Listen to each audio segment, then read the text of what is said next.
Creation, how the world was made. Genesis 1:1, Genesis 2:7. Adam and Eve enjoy the Garden of Eden. His great world in which we live did not always exist. The broad expanse of sky, which smiles upon us when days are fair, and frowns and weeps when days are foul, did not always form an arch above our earth home. Long, long ago there was no world at all. There was no sun to shine, there were no stars to twinkle, nor moonbeams to play through the night shadows. But even then there was God, for he ever has been and always shall be the same unchanging divine being. Then, away back in that long ago, at the very beginning of time, God made the world, not as we see it today, for at first water covered everything, and all was darkness everywhere. What a strange, unfriendly world this must have been, for no living creature could dwell in it. But God planned to make it beautiful, so he caused the light to shine. This light he called day and the darkness he called night.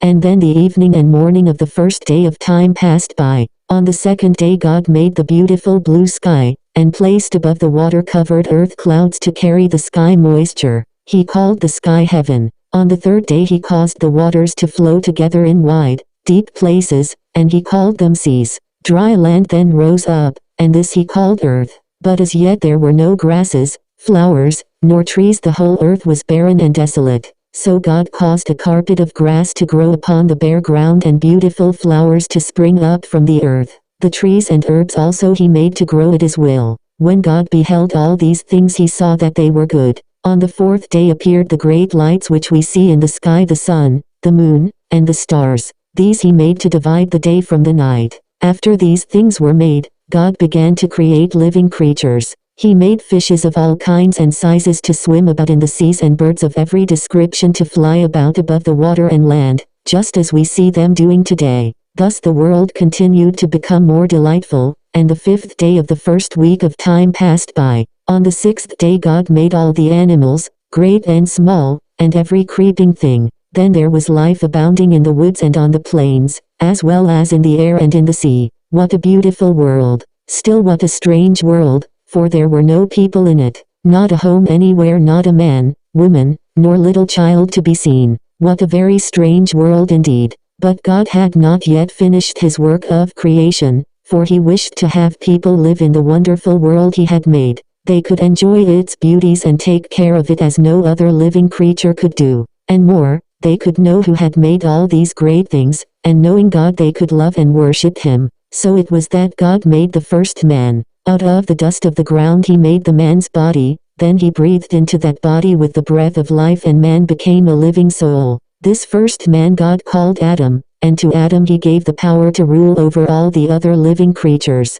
These animals and birds he brought to Adam, and Adam gave each of them a name. But not one of them did Adam find suitable for a helper, and because he needed a helper very much God made for him a woman. This woman became Adam's wife, and he loved her very much. He called her name Eve. When the sixth day ended God had made the world and had placed everything in it just as he wished. Therefore on the seventh day he rested from his work. Genesis chapter 1. In the beginning God created the heaven and the earth. And the earth was without form and void, and darkness was upon the face of the deep. And the Spirit of God moved upon the face of the waters. And God said, "Let there be light." And there was light. And God saw the light, that it was good. And God divided the light from the darkness. And God called the light day, and the darkness he called night. And the evening and the morning were the first day. And God said, "Let there be a firmament in the midst of the waters, and let it divide the waters from the waters." And God made the firmament, and divided the waters which were under the firmament from the waters which were above the firmament. And it was so. And God called the firmament heaven. And the evening and the morning were the second day. And God said, "Let the waters under the heaven be gathered together into one place, and let the dry land appear." And it was so. And God called the dry land earth, and the gathering together of the waters called he seas. And God saw that it was good.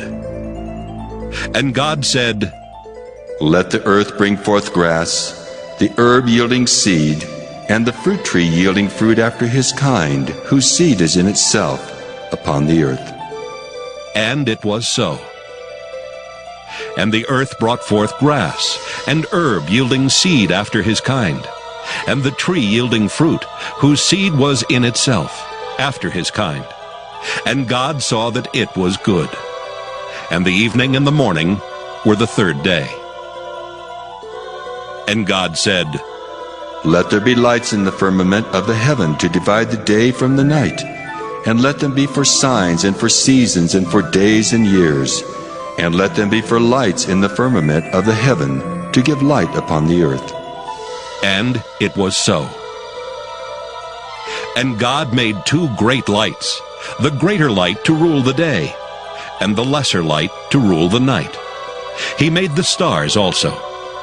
And God set them in the firmament of the heaven to give light upon the earth, and to rule over the day and over the night, and to divide the light from the darkness. And God saw that it was good. And the evening and the morning were the fourth day.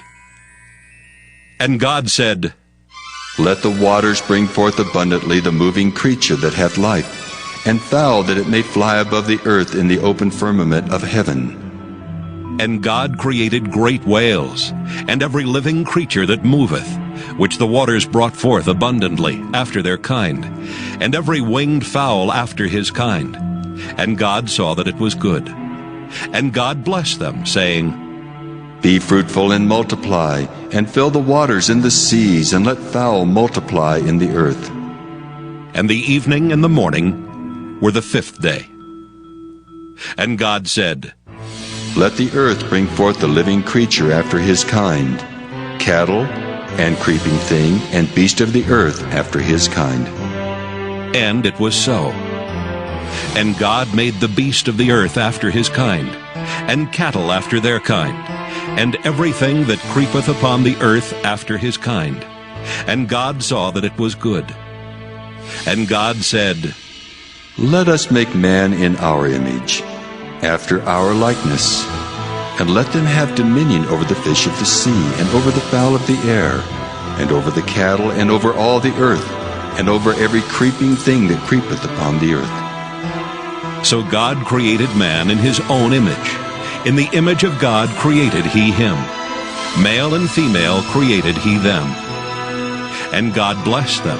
And God said unto them, Be fruitful and multiply, and replenish the earth and subdue it, and have dominion over the fish of the sea, and over the fowl of the air, and over every living thing that moveth upon the earth. And God said, Behold, I have given you every herb-bearing seed which is upon the face of all the earth, and every tree in the which is the fruit of a tree yielding seed. To you it shall be for meat, and to every beast of the earth, and to every fowl of the air, and to everything that creepeth upon the earth, wherein there is life, I have given every green herb for meat. And it was so. And God saw everything that he had made, and behold, it was very good. And the evening and the morning were the sixth day. Genesis chapter 2. Thus the heavens and the earth were finished, and all the host of them. And on the seventh day God ended his work which he had made. And he rested on the seventh day from all his work which he had made. And God blessed the seventh day and sanctified it, because that in it he had rested from all his work which God created and made. These are the generations of the heavens and of the earth when they were created, in the day that the Lord God made the earth and the heavens, and every plant of the field before it was in the earth, and every herb of the field before it grew. For the Lord God had not caused it to rain upon the earth, and there was not a man to till the ground.